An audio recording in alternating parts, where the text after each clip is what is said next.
you know. So there is a lot of pressure on cities. Yes, yes.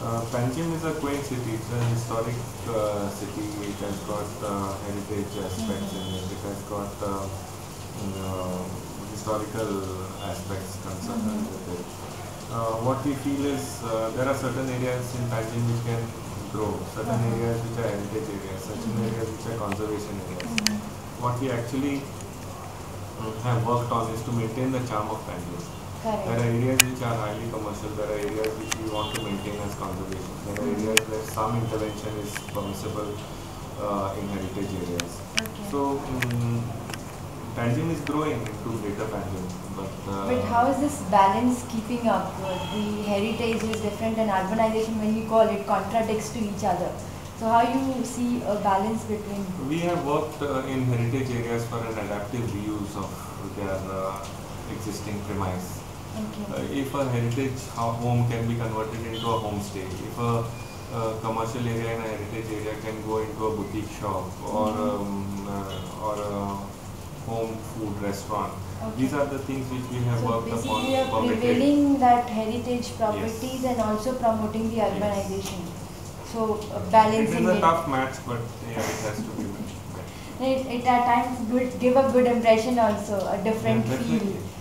Otherwise, it's like all commercial buildings around. No, there is a charm in maintaining this in commercial areas. And what do you think is the current population of Panaji? More than the population, you should ask me how much is the tourist population in the city. They far outnumber us. We have close to 100,000 residents in the city. But we have 200,000 tourists people, or outsiders. There are tourists, there are people working into Panjim. So Panjim caters to double its population who visit Panjim. And we have 100,000 residents who take the brunt of it. Okay. And so it's a big challenge to provide services to people who are not residents of our town. But that's the thing which Goa thrives on. Tourism is the... Yes, it is a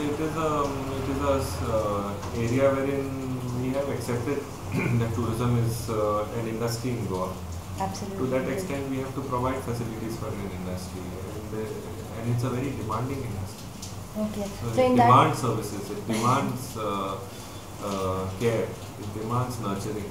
So we have to provide this if we want to grow with this industry. So if you take it as an additional challenge for you, like of course it's a huge being challenge. Into this. Of course it's a huge challenge. If the residents have 100 cars, the tourists come in with 200 cars. Actually. It's a challenge to park these cars. Correct. To park their coaches. It's a challenge to educate them not to litter when in Panjim. It is a challenge to let them know that we are a bin-free city. It is a challenge to collect the waste they generate. It's a huge challenge. So how you see this is affecting urbanization, or it's good that we are urbanizing? It runs our economy. Tourism runs our economy. We have to work with this industry. We have got used to working with new people every time. So there are equal number of new faces on our street because they come and go. So it is a challenge to tackle them. So in that way, not many cities face this challenge. Actually, this is quite an additional thing which is on your head. We have challenges in waste management or management of services for various other areas. How many cities do we manage waste coming on ships? How many cities do you manage cruise boats? There are hundreds of people doing cruise boating, water sports, casinos. Correct. These are new age industries which is part of our tourism. Correct. So and which we have to work on providing services for them. Whether we have to how to allow fresh water into these cruise boats and casinos, or how to collect their waste. So in that context, I think how you considering Panaji on pace with urbanization, or it's like ahead of what globally the pace is for the urbanization? We don't want to race anyone. We are No, happy. it's just what's your views or what your... In the past 10 years, if you consider, Panjim has grown rapidly. I would like to see Panjim plateauing and consolidating on what it has, upgrading its infrastructure rather than just mercilessly growing. And how you rank maybe India in that context, in urbanization, as per... You know, cities are booming in India.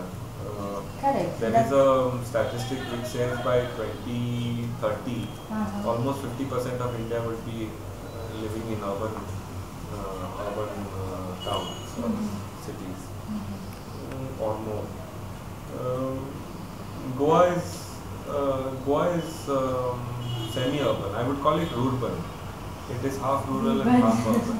That's a good word, actually. So it is. Goa is a different case study altogether. Correct. They are like, satellite townships all around. Each village is a self-contained township in its own. And I think that day I was mentioning it's a modernized village, you can say more structured, because you see a feel like a village also around, and also you have got all the urbanization thing into it. So any particular or major initiative you have taken for urban development, apart from this you already mentioned about water and waste thing? We are working on, Panjim has worked extensively on underground provision of power. We have gone subgrade. You don't see power lines overhead. All my power lines are underground. It is because we are a state wherein a lot of part of our year goes under monsoon. 4 months of excessive rains. Power fluctuates because of that. There are wind bursts, gales. These power conductors have now been put subgrade in Panaji. It has improved power supply.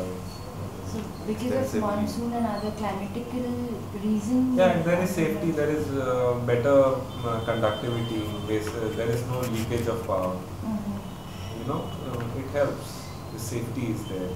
You don't see power lines hanging like cobwebs. You don't see. Then we have worked a lot, as I told you, in waste. We do door-to-door collection. In fact,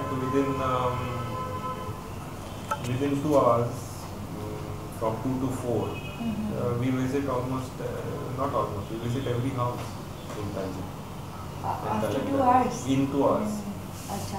In 2 hours, between 2 and 4 in the afternoon. So that's a special task being assigned.